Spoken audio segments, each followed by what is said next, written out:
ಇನ್ನು ಸಿಲಿಕಾನ್ ಸಿಟಿಯಲ್ಲಿ gas cylinder ಸಿಗದೆ ಪರದಾಡುವಂತಹ ಪರಿಸ್ಥಿತಿ ನಿರ್ಮಾಣ ಆಗಿದೆ. ಗ್ಯಾಸ್ ಸಿಗದೆ ಸೌದೆ ಒಲೆಯಲ್ಲೇ ಅಡುಗೆಯನ್ನ ಮಾಡಲಾಗ್ತಾ ಇದೆ. ಜನರ ಗೋಳಾಟ ಕೇಳೋ ಹಾಗಿಲ್ಲ. ಕಮರ್ಷಿಯಲ್ ಸಿಲಿಂಡರ್ ಸಿಗದೆ ಹೋಟೆಲಿಗರು ಕಂಗಾಲಾಗಿ ಹೋಗಿದ್ದಾರೆ. ಗ್ಯಾಸ್ ಸಿಲಿಂಡರ್ ಸಿಗದೆ ಪರದಾಡುವಂತಹ ಪರಿಸ್ಥಿತಿ ನಿರ್ಮಾಣ ಆಗಿದೆ. ಗ್ರಾಹಕರನ್ನ ಕಳೆದುಕೊಂಡು ಹೋಟೆಲ್ ಮುಚ್ಚುವಂತಹ ಪರಿಸ್ಥಿತಿ ಈಗ ಬಂದಿದೆ. ಏಕಾಏಕಿ ಸೌದೆ ಒಲೆಯಲ್ಲಿ ಅಡುಗೆಯನ್ನ ಮಾಡಲಾಗ್ತಾ ಇದೆ. ಜನರಿಗೆ ಸಮಸ್ಯೆ ಆಗ್ತಾ ಇದೆ. ಸೌದೆ ಹೊಗೆಯಿಂದ ಆರೋಗ್ಯದ ಮೇಲೂ ಕೂಡ ಗಂಭೀರವಾದಂತ ಎಫೆಕ್ಟ್ ಆಗಲಿದೆ. ಸೊ ಹಾಗಾಗಿ ಹೊಗೆಯಿಂದಾಗಿ ಅಂಗಾಂಗಗಳ ಮೇಲೆ ಪರಿಣಾಮದ ಎಚ್ಚರಿಕೆಯನ್ನ ನೀಡಲಾಗ್ತಾ ಇದೆ. ಫರ್ಟಿಲಿಟಿ, ಕ್ಯಾನ್ಸರ್ ಭೀತಿ, ಬ್ಲಡ್ ಪ್ರೆಷರ್ ಹೆಚ್ಚಾಗುವಂತ ಸಾಧ್ಯತೆ ಕೂಡ ಇದೆ. ರಿಪಬ್ಲಿಕ್ ಕನ್ನಡಕ್ಕೆ ವೈದ್ಯರು ಏನ್ ಹೇಳಿದ್ದಾರೆ ಅಂತ ನೋಡೋಣ ಬನ್ನಿ. ಕೆಲವೊಂದ್ಸರಿ ಆ ಕಟ್ಟಿಗೆ ಮೇಲೆ ಏನೋ ಕೆಮಿಕಲ್ ಇರುತ್ತೆ, ಅಥವಾ ಕೋಟಿಂಗ್ ಇರುತ್ತೆ, ಏನೋ ಪೇಂಟ್ ಇರುತ್ತೆ, ಅಥವಾ ಕಟ್ಟಿಗೆ ಸರಿಯಾಗಿ ಡ್ರೈ ಆಗಿರಲ್ಲ. ಅಂತ ಸಂದರ್ಭದಲ್ಲಿ ಅವರು ಆ ಕಟ್ಟಿಗೆಯನ್ನು ಬಳಸಿ ಅಡಿಗೆ ಮಾಡೋದಕ್ಕೆ ಬಳಸಿದ್ರೆ ಅದರಿಂದ ಬರುವಂತಹ ಹೊಗೆ ಏನಿದೆ, ಆ ಹೊಗೆಯಿಂದ ಹಲವಾರು ಬಗೆಯ ಶ್ವಾಸನಾಳದ ತೊಂದರೆಗಳಾಗುವಂಥ ಸಾಧ್ಯತೆಗಳಿರುತ್ತೆ, ಅಥವಾ ನಮ್ಮ ಹೃದಯಕ್ಕೆ ಸಂಬಂಧಪಟ್ಟಂಥ ಕಾಯಿಲೆಗಳಾಗುವಂಥ ಸಾಧ್ಯತೆಗಳಿರುತ್ತೆ, ಅಥವಾ ಕಣ್ಣಿಗೆ ಸಂಬಂಧಪಟ್ಟಂಥ ಕಾಯಿಲೆಗಳು ಕೂಡ ಆಗುವಂಥ ಸಾಧ್ಯತೆಗಳಿರುತ್ತೆ.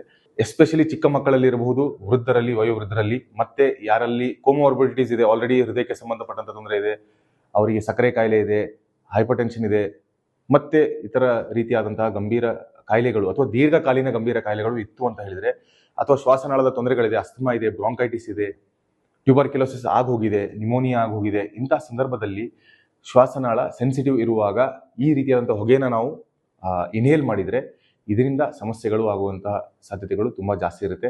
ಸೊ ವೆಂಟಿಲೇಷನ್ ತುಂಬಾ ಚೆನ್ನಾಗಿರಬೇಕು, ಓಪನ್ ಜಾಗ ಇರಬೇಕು, ಅಥವಾ ಓಪನ್ ಸ್ಪೇಸ್ ಅಲ್ಲಿ ನಾವು ಅಡುಗೆ ಮಾಡ್ಲಿಕ್ಕೆ ಸ್ಟಾರ್ಟ್ ಮಾಡಿದ್ರೆ ಕಟ್ಟಿಗೆನ ಯೂಸ್ ಮಾಡಿ ಈ ರೀತಿಯಾದಂತಹ ಏನು ಸೈಡ್ ಎಫೆಕ್ಟ್ಸ್ಗಳಿರುತ್ತೆ ಆ ಹೊಗೆಯಿಂದ, ಅದನ್ನ ನಾವು ಕಡಿಮೆ ಮಾಡ್ಕೊಳ್ಬಹುದು. ಇನ್ನು ಎರಡನೇದೇನಪ್ಪ ಅಂತ ಹೇಳಿದ್ರೆ, ಕರೆಕ್ಟ್ ಆಗಿ ಕಟ್ಟಿಗೆ ಏನಿದೆ ತುಂಬಾ ಫುಲ್ ಡ್ರೈ ಆದ್ಮೇಲೆ ಅದನ್ನ ಯೂಸ್ ಮಾಡಬೇಕು. ಮತ್ತು ಆ ಕಟ್ಟಿಗೆ ಯಾವುದೇ ರೀತಿಯಾದಂತಹ ಕೆಮಿಕಲ್ಸ್ ಗಳಿಂದ ಪ್ರೊಸೆಸ್ ಆಗಿರಬಾರ್ದು, ಪೇಂಟ್ ಎಲ್ಲ ಹಾಕಿರಬಾರ್ದು ಅದರ ಮೇಲೆ. ಇದನ್ನು ಕೂಡ ನಾವು ಧ್ಯಾನದಲ್ಲಿ ಇಟ್ಕೊಳ್ಬೇಕು.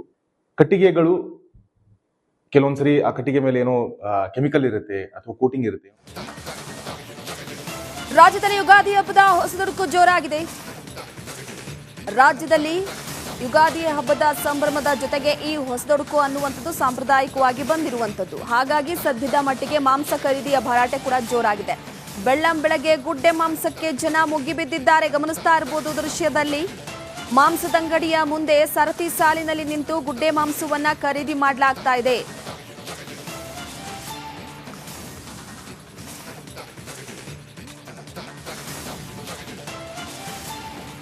ಯುಗಾದಿ ಹಬ್ಬದ ಸಂಭ್ರಮದಲ್ಲಿರುವಂತಹ ಜನರು ಈಗ ಮಾಂಸದ ಊಟದ ತಯಾರಿಯಲ್ಲಿರುವಂಥದ್ದು. ಅಂದರೆ ನಗರದ ಎಲ್ಲೆಡೆ ಸಾಕಷ್ಟು ಸಂಖ್ಯೆಯಲ್ಲಿ ಜನ ಮಾಂಸದ ಅಂಗಡಿ ಏನಿದೆ ಅಲ್ಲಿ ಮುಂದೆ ನಿಂತು ಮಾಂಸವನ್ನು ಖರೀದಿಸುವಂತಹ ಒಂದು ಪ್ರಕ್ರಿಯೆಗಳನ್ನು ಕೂಡ ಮಾಡ್ತಾ ಇದ್ದಾರೆ. ಈಗ ನೀವು ನೋಡ್ತಾ ಇರಬಹುದು, ನಾವು ಬ್ಯಾಟರಾಯನಪುರದ ಬಳಿ ಇರುವಂತಹ ಒಂದು ಮಾಂಸದ ಅಂಗಡಿ ಬಳಿ ಇದ್ದೀವಿ. ಇಲ್ಲಿ ಸಾಕಷ್ಟು ಸಂಖ್ಯೆಯಲ್ಲಿ, ಅಂದರೆ ಬೆಳಗಿನ ಜಾವದಿಂದಲೇ ಕೂಡ ಇದೇ ರೀತಿಯಾದಂತಹ ಒಂದು ಕ್ಯೂ ಇದೆ ಅಂತ ಹೇಳಲಾಗ್ತದೆ. ಅಂದರೆ ಪ್ರತಿ ವರ್ಷವೂ ಕೂಡ ಇದೇ ರೀತಿಯಾದಂತಹ ಒಂದು ಕ್ಯೂ ಇರುತ್ತೆ.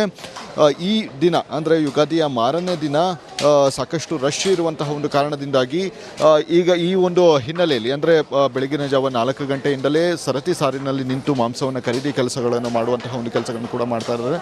ಈಗ ಸದ್ಯದ ಮಟ್ಟಿಗೆ ಈ ಒಂದು ಪ್ರೋಸೆಸ್ ಏನಿದೆ ಮುಂದಿನ ಹಂತದಲ್ಲಿ ಮುಂದುವರಿಯುವಂತಹ ಸಾಧ್ಯತೆ ಇದೆ. ಅಂದರೆ ಪ್ರತಿ ಬಾರಿಯೂ ಕೂಡ ಇದಿಷ್ಟೇ ಜನರು ಇಷ್ಟು ಒಂದು ಕ್ಯೂನಲ್ಲಿ ನಿಂತು ಒಂದು ಖರೀದಿಯನ್ನು ಮಾಡುವಂತಹ ಒಂದು ಕೆಲಸಗಳನ್ನು ಕೂಡ ಮಾಡ್ತಾರೆ. ಈಗ ಸದ್ಯದ ಮಟ್ಟಿಗೆ ಮತ್ತಷ್ಟು ಜನ ಮುಂದಿನ ಹಂತದಲ್ಲಿ ಬರುವಂತಹ ಸಾಧ್ಯತೆ ಇದೆ. ಕ್ಯಾಮ್ರಾಮನ್ ಮಂಜುನಾಥ್ ಜೊತೆ ಅಭಿಷೇಕ್ ಜಯಶಂಕರ್. ಇನ್ನು ಸಿಲಿಕಾನ್ ಸಿಟಿಯಲ್ಲಿ ಗ್ಯಾಸ್ ಸಿಲಿಂಡರ್ ಸಿಗದೆ ಪರದಾಡುವಂತಹ ಪರಿಸ್ಥಿತಿ ನಿರ್ಮಾಣ ಆಗಿದೆ. ಗ್ಯಾಸ್ ಸಿಗದೆ ಸೌದೆ ಒಲೆಯಲ್ಲೇ ಅಡುಗೆಯನ್ನ ಮಾಡಲಾಗ್ತಾ ಇದೆ. ಜನರ ಗೋಳಾಟ ಕೇಳೋ ಹಾಗಿಲ್ಲ. ಕಮರ್ಷಿಯಲ್ ಸಿಲಿಂಡರ್ ಸಿಗದೆ ಹೋಟೆಲಿಗರು ಕಂಗಾಲಾಗಿ ಹೋಗಿದ್ದಾರೆ. ಗ್ಯಾಸ್ ಸಿಲಿಂಡರ್ ಸಿಗದೆ ಪರದಾಡುವಂತಹ ಪರಿಸ್ಥಿತಿ ನಿರ್ಮಾಣ ಆಗಿದೆ. ಗ್ರಾಹಕರನ್ನ ಕಳೆದುಕೊಂಡು ಹೋಟೆಲ್ ಮುಚ್ಚುವಂತಹ ಪರಿಸ್ಥಿತಿ ಈಗ ಬಂದಿದೆ.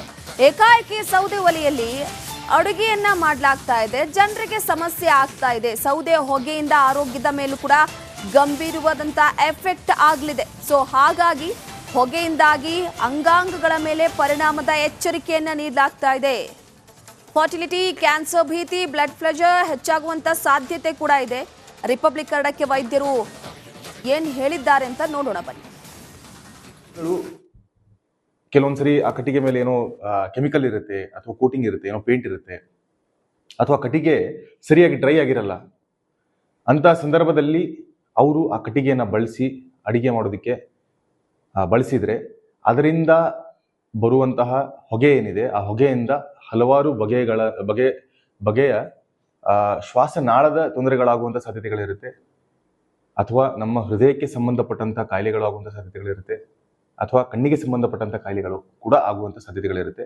ಎಸ್ಪೆಷಲಿ ಚಿಕ್ಕ ಮಕ್ಕಳಲ್ಲಿ ಇರಬಹುದು, ವೃದ್ಧರಲ್ಲಿ, ವಯೋವೃದ್ಧರಲ್ಲಿ, ಮತ್ತೆ ಯಾರಲ್ಲಿ ಕೋಮೋರ್ಬಿಡಿಟೀಸ್ ಇದೆ, ಆಲ್ರೆಡಿ ಹೃದಯಕ್ಕೆ ಸಂಬಂಧಪಟ್ಟಂಥ ತೊಂದರೆ ಇದೆ, ಅವರಿಗೆ ಸಕ್ಕರೆ ಕಾಯಿಲೆ ಇದೆ, ಹೈಪರ್ ಟೆನ್ಷನ್ ಇದೆ, ಮತ್ತೆ ಇತರ ರೀತಿಯಾದಂತಹ ಗಂಭೀರ ಕಾಯಿಲೆಗಳು ಅಥವಾ ದೀರ್ಘಕಾಲೀನ ಗಂಭೀರ ಕಾಯಿಲೆಗಳು ಇತ್ತು ಅಂತ ಹೇಳಿದ್ರೆ, ಅಥವಾ ಶ್ವಾಸನಾಳದ ತೊಂದರೆಗಳಿದೆ, ಅಸ್ತಮಾ ಇದೆ, ಬ್ರಾಂಕೈಟಿಸ್ ಇದೆ, ಟ್ಯೂಬರ್ಕ್ಯುಲೋಸಿಸ್ ಆಗೋಗಿದೆ, ನಿಮೋನಿಯಾ ಆಗೋಗಿದೆ, ಇಂತಹ ಸಂದರ್ಭದಲ್ಲಿ ಶ್ವಾಸನಾಳ ಸೆನ್ಸಿಟಿವ್ ಇರುವಾಗ ಈ ರೀತಿಯಾದಂಥ ಹೊಗೆನ ನಾವು ಇನ್ಹೇಲ್ ಮಾಡಿದರೆ ಇದರಿಂದ ಸಮಸ್ಯೆಗಳು ಆಗುವಂತಹ ಸಾಧ್ಯತೆಗಳು ತುಂಬ ಜಾಸ್ತಿ ಇರುತ್ತೆ. ಸೊ ವೆಂಟಿಲೇಷನ್ ತುಂಬ ಚೆನ್ನಾಗಿರಬೇಕು, ಓಪನ್ ಜಾಗ ಇರಬೇಕು, ಅಥವಾ ಓಪನ್ ಸ್ಪೇಸಲ್ಲಿ ನಾವು ಅಡುಗೆ ಮಾಡ್ಲಿಕ್ಕೆ ಸ್ಟಾರ್ಟ್ ಮಾಡಿದರೆ ಕಟ್ಟಿಗೆಯನ್ನು ಯೂಸ್ ಮಾಡಿ ಈ ರೀತಿಯಾದಂಥ ಏನು ಸೈಡ್ ಇಫೆಕ್ಟ್ಸ್ಗಳಿರುತ್ತೆ ಆ ಹೊಗೆಯಿಂದ, ಅದನ್ನು ನಾವು ಕಡಿಮೆ ಮಾಡ್ಕೊಳ್ಬೋದು. ಇನ್ನು ಎರಡನೇದೇನಪ್ಪ ಅಂತ ಹೇಳಿದರೆ, ಕರೆಕ್ಟಾಗಿ ಕಟ್ಟಿಗೆ ಏನಿದೆ ತುಂಬ ಫುಲ್ ಡ್ರೈ ಆದಮೇಲೆ ಅದನ್ನು ಯೂಸ್ ಮಾಡಬೇಕು, ಮತ್ತು ಆ ಕಟ್ಟಿಗೆ ಯಾವುದೇ ರೀತಿಯಾದಂಥ ಕೆಮಿಕಲ್ಸ್ಗಳಿಂದ ಪ್ರೊಸೆಸ್ ಆಗಿರಬಾರ್ದು, ಪೇಂಟ್ ಎಲ್ಲ ಹಾಕಿರಬಾರ್ದು ಅದರ ಮೇಲೆ. ಇದನ್ನು ಕೂಡ ನಾವು ಧ್ಯಾನದಲ್ಲಿ ಇಟ್ಕೊಳ್ಬೇಕು. ಕಟ್ಟಿಗೆಗಳು ಕೆಲವೊಂದ್ಸರಿ ಆ ಕಟ್ಟಿಗೆ ಮೇಲೆ ಏನೋ ಕೆಮಿಕಲ್ ಇರುತ್ತೆ ಅಥವಾ ಕೋಟಿಂಗ್ ಇರುತ್ತೆ. ರಾಜ್ಯದಲ್ಲಿ ಯುಗಾದಿ ಹಬ್ಬದ ಹೊಸದುಡುಕು ಜೋರಾಗಿದೆ. ರಾಜ್ಯದಲ್ಲಿ ಯುಗಾದಿ ಹಬ್ಬದ ಸಂಭ್ರಮದ ಜೊತೆಗೆ ಈ ಹೊಸದುಡುಕು ಅನ್ನುವಂಥದ್ದು ಸಾಂಪ್ರದಾಯಿಕವಾಗಿ ಬಂದಿರುವಂಥದ್ದು. ಹಾಗಾಗಿ ಸದ್ಯದ ಮಟ್ಟಿಗೆ ಮಾಂಸ ಖರೀದಿಯ ಭರಾಟೆ ಕೂಡ ಜೋರಾಗಿದೆ. ಬೆಳ್ಳಂಬೆಳಗ್ಗೆ ಗುಡ್ಡೆ ಮಾಂಸಕ್ಕೆ ಜನ ಮುಗಿಬಿದ್ದಿದ್ದಾರೆ. ಗಮನಿಸ್ತಾ ಇರಬಹುದು ದೃಶ್ಯದಲ್ಲಿ, ಮಾಂಸದಂಗಡಿಯ ಮುಂದೆ ಸರತಿ ಸಾಲಿನಲ್ಲಿ ನಿಂತು ಗುಡ್ಡೆ ಮಾಂಸವನ್ನ ಖರೀದಿ ಮಾಡಲಾಗ್ತಾ ಇದೆ.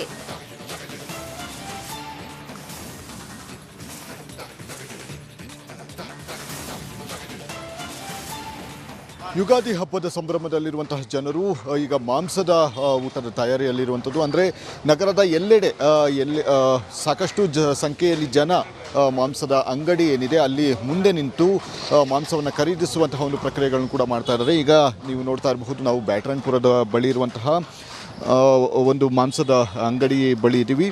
ಇಲ್ಲಿ ಸಾಕಷ್ಟು ಸಂಖ್ಯೆಯಲ್ಲಿ, ಅಂದರೆ ಬೆಳಗಿನ ಜಾವದಿಂದಲೇ ಕೂಡ ಇದೇ ರೀತಿಯಾದಂತಹ ಒಂದು ಕ್ಯೂ ಇದೆ ಅಂತ ಹೇಳಲಾಗ್ತದೆ. ಅಂದರೆ ಪ್ರತಿ ವರ್ಷವೂ ಕೂಡ ಇದೇ ರೀತಿಯಾದಂತಹ ಒಂದು ಕ್ಯೂ ಇರುತ್ತೆ.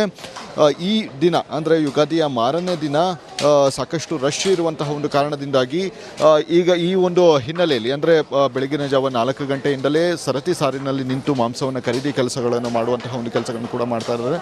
ಈಗ ಸದ್ಯದ ಮಟ್ಟಿಗೆ ಈ ಒಂದು ಪ್ರೋಸೆಸ್ ಏನಿದೆ ಮುಂದಿನ ಹಂತದಲ್ಲಿ ಮುಂದುವರಿಯುವಂತಹ ಸಾಧ್ಯತೆ ಇದೆ. ಅಂದರೆ ಪ್ರತಿ ಬಾರಿಯೂ ಕೂಡ ಇದಿಷ್ಟೇ ಜನರು ಒಂದು ಕ್ಯೂನಲ್ಲಿ ನಿಂತು ಒಂದು ಖರೀದಿಯನ್ನು ಮಾಡುವಂತಹ ಒಂದು ಕೆಲಸಗಳನ್ನು ಕೂಡ ಮಾಡ್ತಾರೆ. ಈಗ ಸದ್ಯದ ಮಟ್ಟಿಗೆ